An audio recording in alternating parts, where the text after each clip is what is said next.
Hello student, स्वागत है आपके अपने यूट्यूब चैनल में। तो आज से हम लोग हिस्ट्री का सीरीज स्टार्ट करने वाले हैं जो कि 1526 से लेके हम लोग 1857 तक चलने वाले हैं। और इसमें छोटा छोटा वीडियो रहेगा आपको, और नोट्स आपको जो भी स्टूडेंट है प्रोवाइड करवा दिया जाएगा। फिलहाल आपको कहानी बताया जाएगा। तो बाबर और हुमायूं का हम लोग कहानी पढ़ने वाले हैं, देखने वाले हैं। ठीक है, बाबर का जन्म, मृत्यु, कहाँ लड़ाई, कितना लड़ाई, कहाँ क्या किया नहीं किया, ये सब हम लोग आज पढ़ने वाले हैं। ठीक है, उससे पहले जो भी स्टूडेंट इस वीडियो को देख रहे हैं, आप लोग के लिए एक बात करना चाहते हैं। ठीक है, छोड़ दीजिए उसे जो आपके साथ ना हो, छोड़ दीजिए उसे जहां पे आपका समय बर्बाद हो रहा हो, छोड़ दीजिए उसे जो आपके साथ छल कपट कर रहा हो, और एक नई जिंदगी की शुरुआत कीजिए। और वहां से शुरुआत कीजिए जहां से आपने उस जिंदगी को छोड़ा था, और उसके बाद देखिए आपके लाइफ में कितना परिवर्तन आता है। तो उसके लिए एक छोटा सा शायर है, सुनना पसंद कीजिएगा आप लोग। बोले, कहता है कि जब सारा शहर अपना था और तुम अजनबी थे, सारा शहर अपना था तुम अजनबी थे, जब तुम अपने हुए तो सारा शहर अजनबी हो गया। न तुम अपने रहे न सारा शहर अपना हुआ, फिर से शुरू करनी है वो जिंदगी उस मोड़ से, फिर से शुरू करनी है जिंदगी उस मोड़ से जहां सारा शहर अपना था और तुम अजनबी थे। बात समझ में आ रही? तो ये एक लाइफ का पार्ट होता है, और यहीं से आपको मूव करना पड़ता है आगे। ठीक है, बहुत कुछ को छोड़ के, बहुत कुछ को नजरअंदाज करके जिंदगी को जीना पड़ता है। समझ रहे? तो चलिए इसी के साथ हम लोग स्टार्ट करते हैं आज का क्लास। और हमारा जो सेशन है वो है मुगल। ठीक है, चलिए मुगल के बारे में पहले चर्चा करते हैं। मुगल का अगर हम बात कर रहे हैं तो मुगल क्या है? मुगल का हम लोग अगर खंड करें तो मुगल कहां से?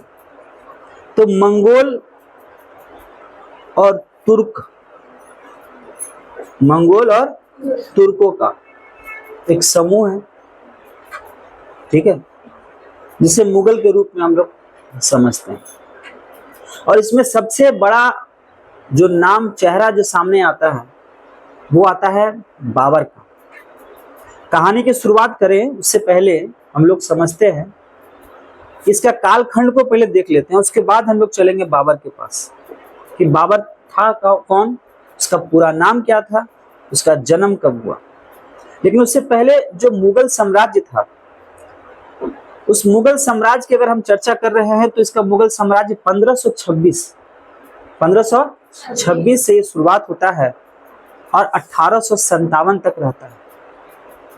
और 1857 अगर आपको याद होगा तो 1857 में क्रांति हुई थी, है ना, जिसको हम लोग समझ सकते हैं सैनिक विद्रोह के नाम से। है कि नहीं? सही है? 18 शुरुआत में अगर हम चर्चा कर रहे हैं मुगल का तो उसमें बाबर आता है। अगर हम 1857 की बात कर रहे हैं तो कोई बता सकते हैं 1857 में वो कौन थे? बहादुर शाह जफर। और बहादुर शाह जफर के बारे में आप लोगों को पता होगा कि उनकी मृत्यु कहाँ हुई थी? रंगून में। उनकी मृत्यु रंगून में हुई थी। और वहां का एक दृश्य था जहां पर रंगून में ये फंस गया था। कौन? बहादुर शाह जफर। और उसका डिबेट हो रहा था। शुरुआत हमको कहां से करना है? बाबर से। अंत हम आपको बता रहे हैं, अंत है कहां? 1857। और किसका नाम लिए हम? बहादुर शाह। किसी को याद है जो डिबेट हुआ था?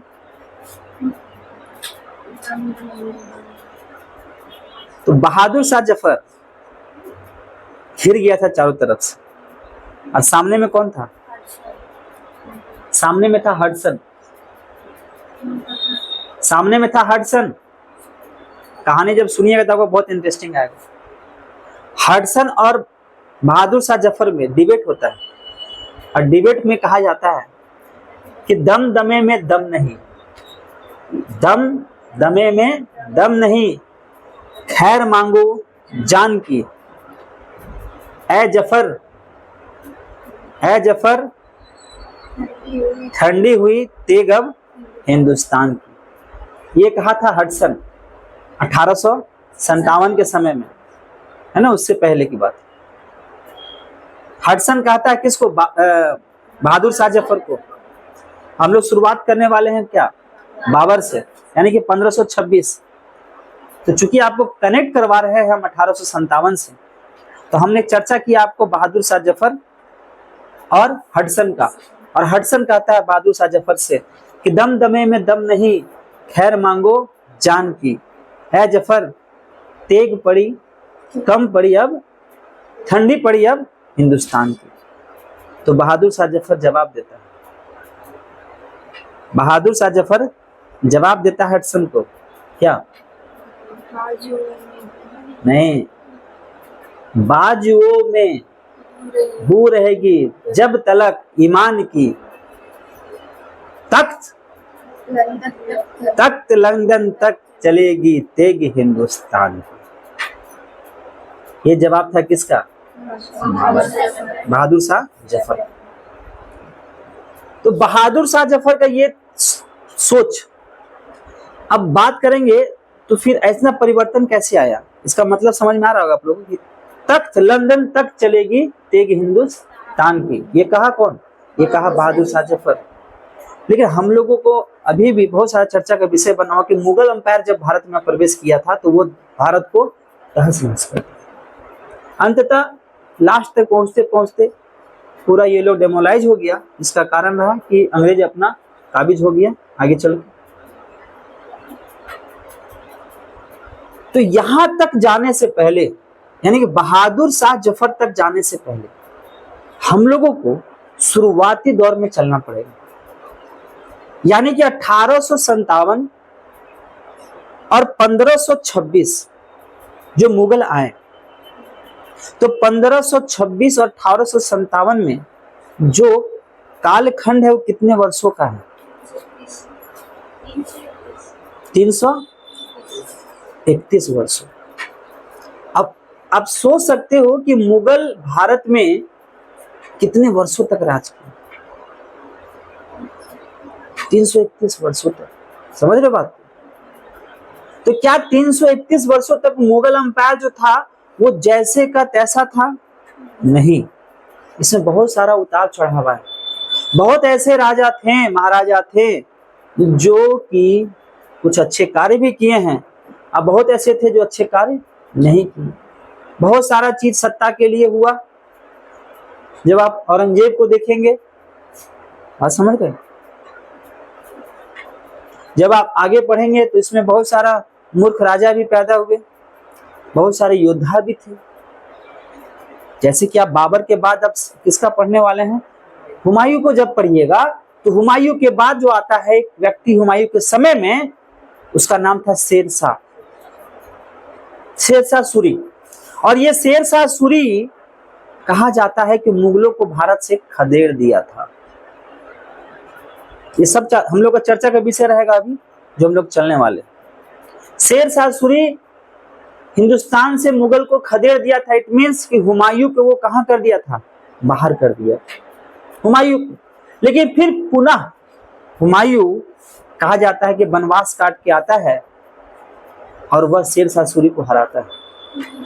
और उसके बेटा रहता है शेरशाह सूरी के बाद, है ना, उसको पराजित करता है और उसके बाद गद्दी पर बैठ जाता है। फिर पुनः मुगल वंश का क्या कर दिया? वो स्थापना करता है। फिर हुमायूं के बाद आते हैं कौन? अकबर। कौन आता है? अकबर।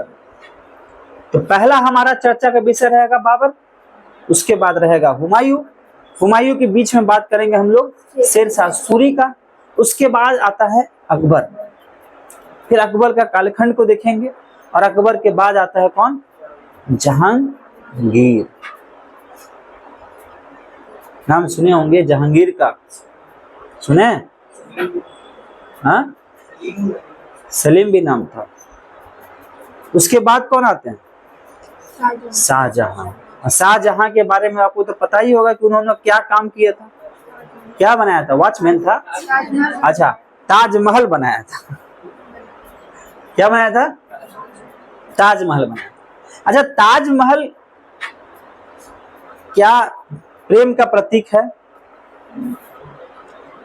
हाँ, ताजमहल प्रेम का प्रतीक हो सकता है। अगर ताजमहल प्रेम का प्रतीक हो सकता है तो आप हमको बताइए, जो एक व्यक्ति अपनी पत्नी के लिए पूरा पहाड़ तोड़ दिया, वो क्या था? उसका नाम क्या था, दशरथ मांझी। तो वो क्या है, क्या वो प्रेम का प्रतीक नहीं है?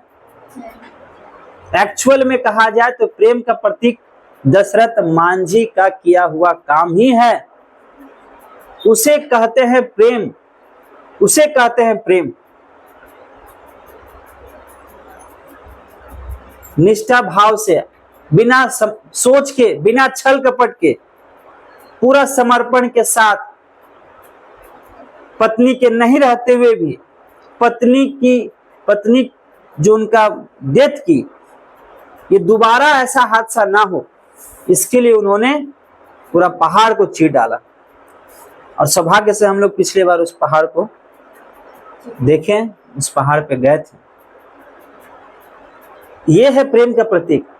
अब मेरे अनुसार पूछे तो ताजमहल प्रेम का प्रतीक नहीं है।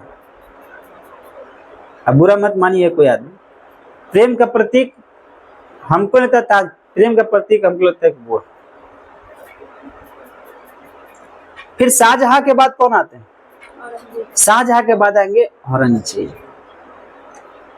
तो बाबर से लेके जो हम लोग औरंगजेब तब देखेंगे, उस समय में मुगल भारत पे एकदम दबदबा बनाए हुए था। लेकिन जैसे ही औरंगजेब मरता है, औरंगजेब के बाद जितने भी राजा आए वो सब ज्यादा पावरफुल नहीं थे। फिर अंग्रेज उस पर हावी होने लगा। अंग्रेजों की अगर चर्चा करते हैं तो अंग्रेज, आपको पता होगा कि 1600 में भारत में क्या हुआ था, प्रवेश कर चुका था, किया था ना 1600 में। हाँ? लेकिन एक्चुअल में वो स्टार्टिंग कब से करता है, तो 1773 के बाद कौन सा एक्ट आया था, उसके बाद से वो भारत में अपना पैर पसारना शुरू कर देता है, 1773 के बाद। ठीक है, तो यहां से हम लोग आगे के कालखंड देखते हुए चलेंगे और पहुंचेंगे कहां हम लोग, 1857। शुरुआत करते हैं, क्लास से स्टार्ट करते हैं बाबर। ठीक है, बाबर के बारे में आपको हम बता दें कि बाबर का जन्म 20 अप्रैल 1526 को होता है। सॉरी, बाबर का क्या बोलते हैं, जन्म जो है वो कब हुआ, 14 फरवरी, सॉरी 20 अप्रैल को नहीं हुआ था। 20 अप्रैल 1526 को तो वो क्या नाम हुआ था, शासन स्टार्ट किया था भारत में। ठीक है, जन्म उसका कभी और हुआ था, जरूर था 14 फरवरी 1483 को, मिस्टेक हो गया, 14 फरवरी 1483 को बाबर का जन्म होता है। मुगल मतलब तुर्क और मुगलों का समावेश। 14 फरवरी 1483 को बाबर का जन्म होता है। और बाबर का पूरा नाम किसी को याद है, बाबर का पूरा नाम किसी को याद है, तो बाबर का पूरा नाम है बाबर सुन लीजिए, जहरुद्दीन मोहम्मद बाबर। बाबर जहरुद्दीन मोहम्मद बाबर, ये बाबर का पूरा नाम। जन्म होता है 14 फरवरी 1483 को। इनके पिताजी का नाम था उमर शेख मिर्जा। देखिए इतिहास पढ़ते पढ़ते आपको नींद भी आएगा ना, थोड़ा सा कोऑपरेट कीजिएगा, तो कुर्सी छोड़ के बैठिएगा तो नींद नहीं आएगा। कुर्सी छोड़ के बैठिए, हाँ, गाल पे हाथ नहीं रखिए, गाल पे हाथ नहीं रखिए, हाँ ठीक है। अटकना भी नहीं, जैसे ऐसे ऐसे अटक के बैठते ना, ऐसे अटकना भी नहीं, सीधा स्ट्रेट बैठे। हाँ, अब ध्यान से सुनिए। बाबर का जन्म होता है 14 फरवरी 1483 को। उसके पिताजी का नाम था क्या? उमर शेख मिर्जा, समझ रहे? और बाबर का पूरा नाम क्या था? तो बाबर जहरुद्दीन मोहम्मद बाबर। और उनकी माता का नाम था कुतलुब निगार खानम। कुतलुब निगार खानम। कहा जाता है कि बाबर का मृत्यु जो है 26 दिसंबर 1530 को होगी। 1530, ये शॉर्ट परिचय हम लोग देख रहे हैं। 1530 में उसका मृत्यु हुआ। और जन्म कब हुआ? 14 फरवरी 1483 को। पिताजी का नाम उमर शेख मिर्जा, माता का नाम, हाँ बोलिए, कुतलुब निगार खानम। और बाबर का पूरा नाम बाबर जहरुद्दीन मोहम्मद बाबर। बात समझ रहे? अगर हम बात करेंगे कि बाबर जब मरा बेचारा, उसका समाधि कहाँ बनाया गया था, समाधि को क्या बोला जाता है, तो उसका कहते हैं बाग-ए-बाग काबुल। बाग-ए-बाग काबुल। और इसे कहाँ दफनाया गया था? तो काबुल में इसको दफनाया गया था। इसको बाबर। ये इसका शॉर्ट परिचय था बाबर का। अब बाबर का हम लोग संघर्ष का काल देखते हैं कि बाबर कैसे भारत में आने से पहले बाबर कहाँ था, क्या था, कैसा था, नहीं था। चलिए शुरुआत करते हैं। आप एक नाम सुनते होंगे, समरकंद। शकरकंद नहीं, समरकंद नाम सुनेंगे। रिया जी यहाँ ध्यान दीजिए, समरकंद आप नाम सुनते हैं। और बाबर का जन्म कब हुआ? 14 फरवरी 1483। और ये घटना जो हम आपको बता रहे हैं, ये बता रहे हैं 1494। 1494। कहा जाता है कि समरकंद को जीतने का प्रयास किया गया था। समरकंद को बाबर के द्वारा जीतने का प्रयास किया गया था, लेकिन बाबर असफल रहा। और ये घटना कब की है? 1494। बाबर अभी भारत में नहीं आया। बाबर अभी भारत में नहीं आया। ये समरकंद को जीतने का प्रयास किया और ये 1494 में किया। बात समझ रहे? और जन्म कब हुआ उसका? 14 फरवरी 1483। असफल रहा। 1494 में वह जब समरकंद पे हमला किया तो समरकंद को जीतने में असफल रहा। फिर पुनः जब वो असफल रहा तो वह पुनः प्रयास करता है 1497 को। 1497 में वो समरकंद पे हमला करता है और हमला करने के बाद वो समरकंद को जीत लेता है। और जीतने के बाद कहा जाता है कि वो 100 दिन तक वहां का राजा बन के रहा था। कहां? समरकंद। ठीक है। उसके बाद 100 दिन के बाद यह पुनः हार जाता है। ठीक है। और उसके बाद कहा जाता है कि 1501 ईस्वी में यह दोबारा जो है समरकंद पे हमला करता है और इस बार वह 8 महीने के लिए यहाँ का शासक बना। तो 1501 तक पहले चलिए। जन्म 1483। पहला समरकंद पे हमला 1494।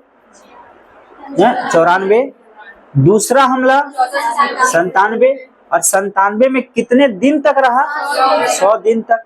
कितने दिन तक? 100 दिन तक। उसके बाद दूसरा पुनः हमला कब करता है? 1501, और यहाँ पे वह 8 महीने तक यहाँ का शासक रहा। कौन? बाबर। उसके बाद आप सुने होंगे काबुल और गजनी। अगर आप पीछे पढ़े होंगे तो काबुल और गजनी को वह 1504 ईस्वी में जीत लेता है। देखिए भारत की तरफ आगे बढ़ रहा है, समझ रहे हो? 1504 ईस्वी में यह जो है काबुल और गजनी को जीत लेता है, और कहा जाता है कि इस जीत के बाद 1507 ईस्वी में इसे एक उपाधि प्रदान की जाती है, और यह उपाधि थी पादशाह। आप सुनते हो कभी कभी सेट में आता होगा पादशाह की उपाधि। बादशाह नहीं, पादशाह का। वह जब 1501 ईस्वी में 8 महीना के लिए जो शासक बना ना, तो फिर पुनः वहां से उसको हरा के भेज दिया गया था, और 1504 ईस्वी में वह गजनी और काबुल को जीत लिया, और 1507 ईस्वी में वह जो है उसको एक उपाधि दी गई, वह उपाधि दी गई पादशाह की। ध्यान से सुनिएगा, 1507। अब आता है 1511। अब उसके अंदर एक बौखलाहट थी, छटपटाहट थी कि मैं बार बार कहाँ का सत्ता हार रहा हूं? समरकंद का, और समरकंद को मुझे किसी भी कीमत पे क्या करना है? ठीक है। तो कहा जाता है कि 1511 ईस्वी में बाबर जो है पुनः जो है समरकंद पे हमला करता है। सोचिए, फिर तिबारा चौथा बार आ गया ना, चौथा बार ये हमला किया समरकंद 1511 में, और 1512 में यह समरकंद को जीत लेता है और उस पर कब्जा कर लेता है। लेकिन जैसे ही कब्जा किया वो क्या करता है? फिर उसको खो देता है। 11 पे हमला किया, 11 में ही वो सत्ता हासिल किया, तुरंत 12 आता है, 12 में ही क्या होता है? वो उसको खो देता है। किसको? समरकंद को।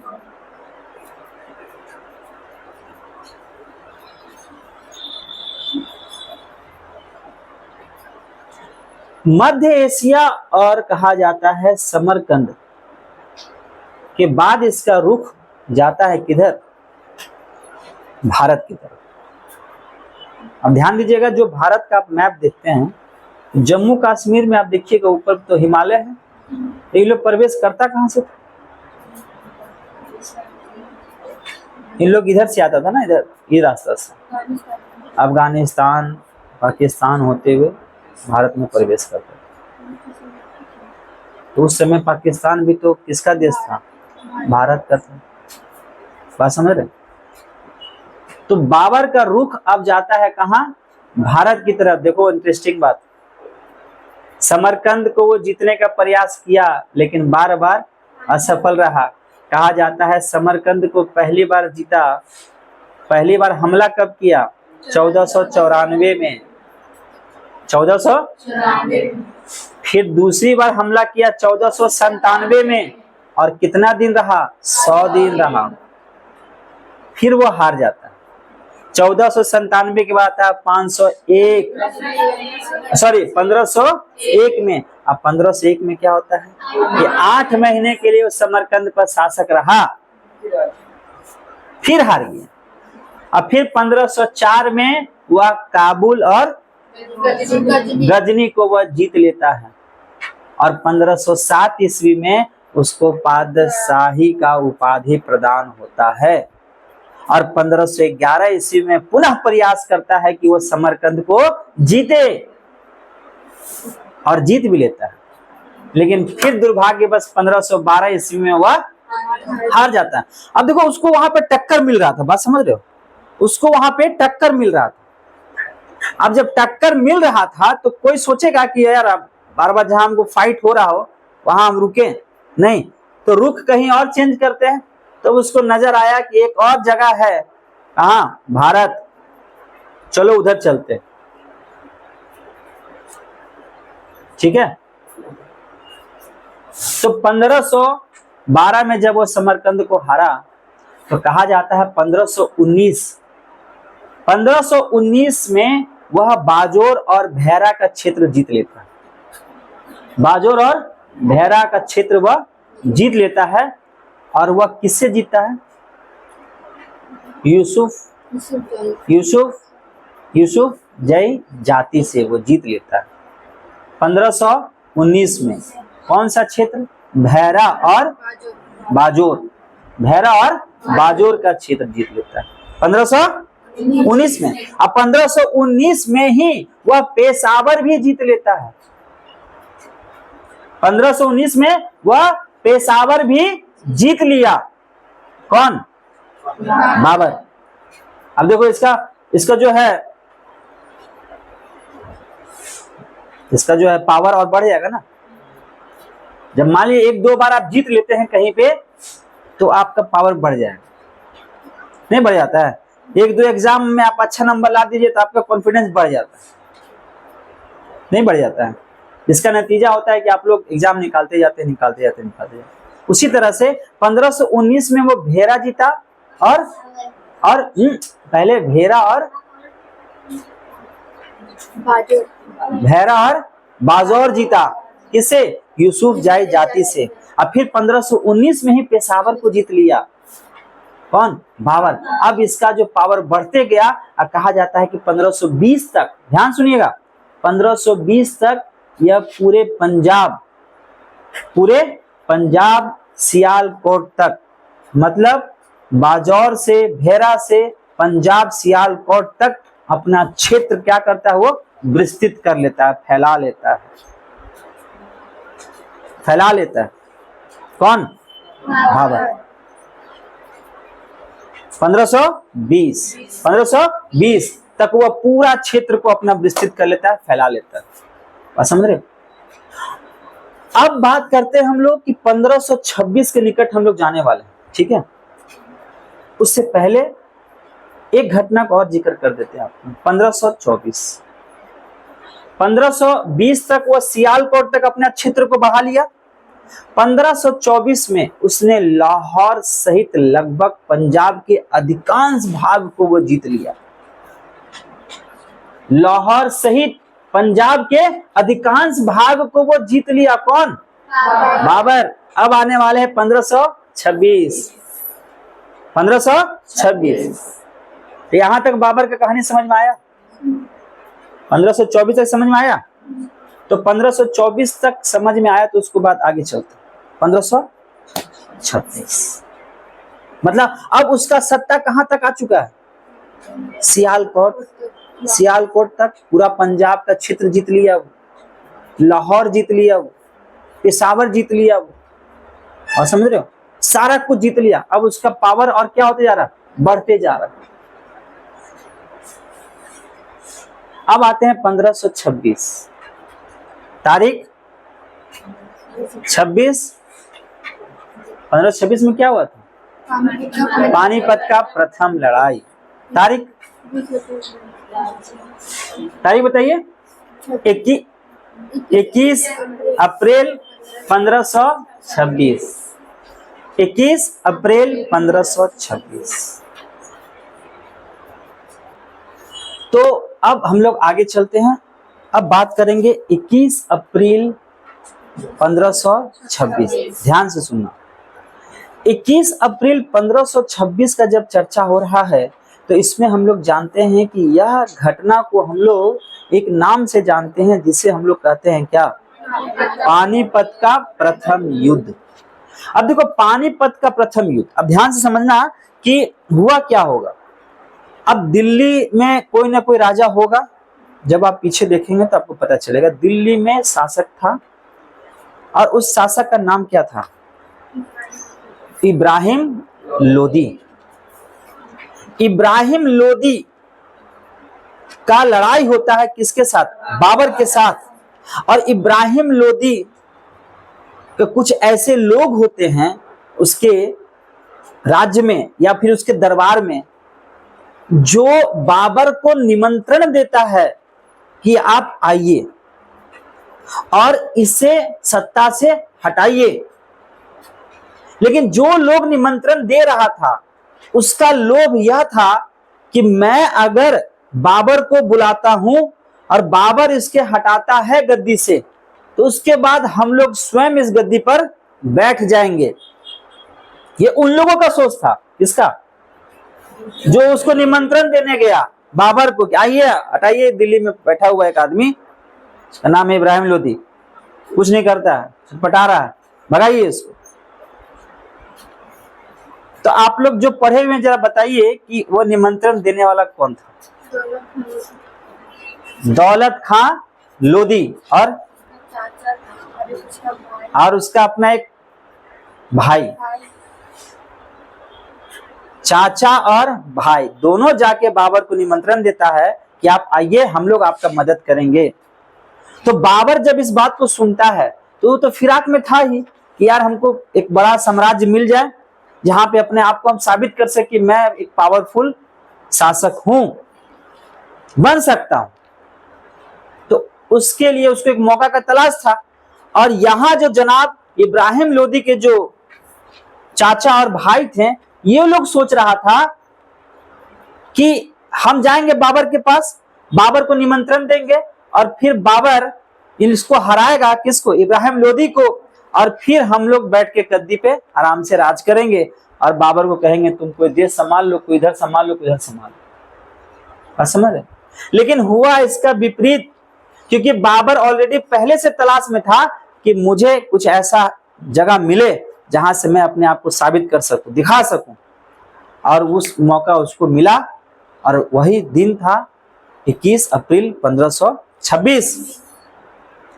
यहाँ पे इब्राहिम लोदी और बाबर के साथ में क्या होता है? इसका युद्ध होता है और इस युद्ध में बाबर जीत जाता है। जीतने के बहुत सारे पहलू थे, क्योंकि इसके पास बहुत विशाल सेना था। ये तोप खाने का प्रयोग करता था। तोप समझते हैं ना?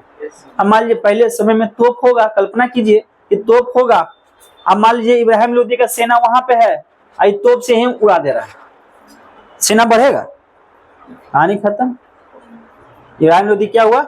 जीत जाता है। यहाँ सॉरी, इब्राहिम लोदी क्या होता है? हार जाता है और बाबर जीत जाता है 15 अप्रैल 1526।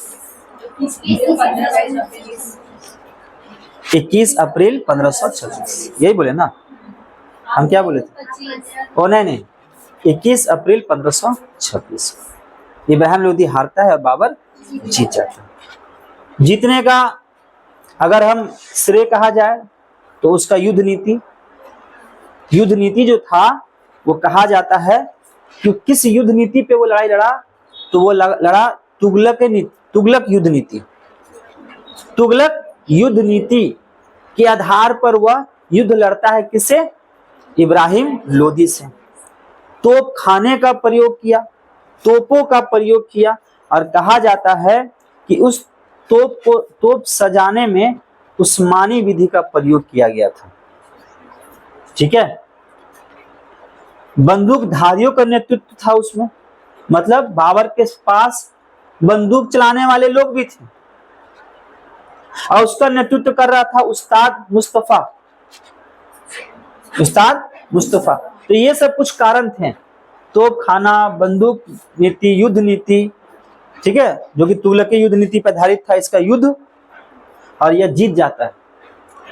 और फिर 1526 को यह अपने आप को क्या घोषित करता है? बादशाह घोषित करता है, और यहीं पर वह मुगल वंश का स्थापना करता है। कौन? बाबर। देख रहे हो कितना चढ़ाव उतार आ रहा है इसके जीवन में। जन्म कब? 1483, 1494, 1497, फिर 1501, 1504, 1507, 1511, 1512, 1519, 1519, 1520, 1524, फिर 1526। और 26 में जाके वह पानीपत का युद्ध लड़ता है और वह विजयी होता है इब्राहिम लोदी को हराकर। और यहाँ पे जो युद्ध नीति अपनाया था वो तुगलक के युद्ध नीति था। तोप खाने का प्रयोग किया था, बंदूकधारी रखे थे, जिसके वजह से यह किसको हरा दिया, इब्राहिम लोदी। अब इब्राहिम लोदी को जब हराया तो एक कहानी अंश ऐसे ही बना के बोल देते हैं आपको। जरा सोचो, इसका चाचा और इसका जो भाई कितना खुश हुआ होगा। नहीं, अब तो राजा हम बनिए गए, अब टेंशन नहीं। तो बाबर उसको मारे, इक्के झापड़ देंगे भाई से। जिसको इतना बड़ा सत्ता मिलेगा वो दूसरा को दे देगा। तो याद रखिएगा हमेशा कि धोखा जो है वो अपना ही देता है। जिसको आप बहुत ज्यादा समय देंगे, बहुत ज्यादा आप उससे प्यार करेंगे, धोखा अक्सर आपको वही देगा। वही चीज होता है बाबर किसको, इब्राहिम लोदी के साथ। समझे, इब्राहिम लोदी के साथ। वो तो सोच रहा था बेचारा कि मेरा भाई है, मेरा चाचा है, मेरा अपना है, हाँ मेरा अपना है। लेकिन इन लोगों के मन में छल कपट था, और जिसके मन में एक बार छल कपट आ जाए, बार बार उसके मन में छल कपट आएगा, वो कभी बदल नहीं सकता है। याद रखिएगा इस बात को, कभी नहीं बदल सकता है। वो लाख आपको कह दे कि हम झूठ नहीं बोल रहे हैं, यकीन मानिए वो झूठ ही बोल रहा है, क्योंकि उसके फितरत में वो बस जाता है छल कपट करना। बात समझ रहे, जिसका नतीजा हुआ कि इब्राहिम लोदी हार गया, अब बाबर जीत जाता है। लेकिन एक बात यहां सीखने को क्या मिला कि अपना लोगों को जब आप धोखा देते हैं दूसरों के लिए, तो एक वक्त ऐसा भी आता है कि वह लोग जिसके लिए आप जिसको धोखा दिए हैं वही आपका साथ नहीं देगा, और आप दर दर के ठोकरे खाएंगे और भटकेंगे। जिसका नतीजा आप यहाँ पे देखते हैं इस कहानी में कि बाबर के साथ में वो जाता है कि बाबर अगर लड़ा और इनको हराएगा तो फिर गद्दी में कौन बैठेंगे, हम लोग बैठेंगे। लेकिन होता जस्ट अपोजिट है, बाबर उसको मारता है, दो चार झापड़ घींच के बता यहाँ से साइड हटो। अब बाबर गद्दी पर बैठता है 1526 में, पानीपत के युद्ध के बाद, है ना। और यहां से इसका जर्नी शुरू होता है। जब ये गद्दी पर बैठा 1526 में, पहले बताया आप लोग को समझ में आ रहा है, मजा आ रहा है, कहानी में इंटरेस्टिंग लग रहा है। जब ये 1526 में बैठा, और याद कीजिए जब यह गजनी को और काबुल को जीता था, कब, 1504 में, तो इसने 1507 में क्या का उपाधि धारण किया था, पातशाही। लेकिन जब ये 1526 में जीतता है तो कहा जाता है कि इसे एक उपाधि प्रदान की गई थी, और वो उपाधि क्या था,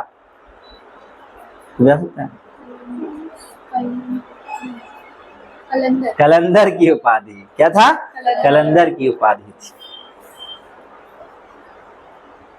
कलंदर की उपाधि थी। वो बाबर को मिला कब, 1526 में। यहां से शुरू होता है बाबर का हम लोग का समय, और बाबर के बारे में आपको और आगे चलेंगे। तो पहला युद्ध जो बाबर लड़ा वो लड़ा कौन सा, अगर हम हिंदुस्तान की बात करें तो हिंदुस्तान में लड़ा वो पानीपत का प्रथम युद्ध 21 अप्रैल 1526। तो दिक्कत किसके साथ लड़ा, कौन सा युद्ध नीति के साथ लड़ा, तुगलक युद्ध नीति। तोप खाने का प्रयोग किया गया, बंदूकधारियों का प्रयोग किया गया, हराया किसको, इब्राहिम लोदी को, और स्वयं वह मुगल वंश का स्थापना करता है 1526 को। और इसके बाद उसे एक उपाधि दी जाती है, इसका नाम है कलंदर की उपाधि।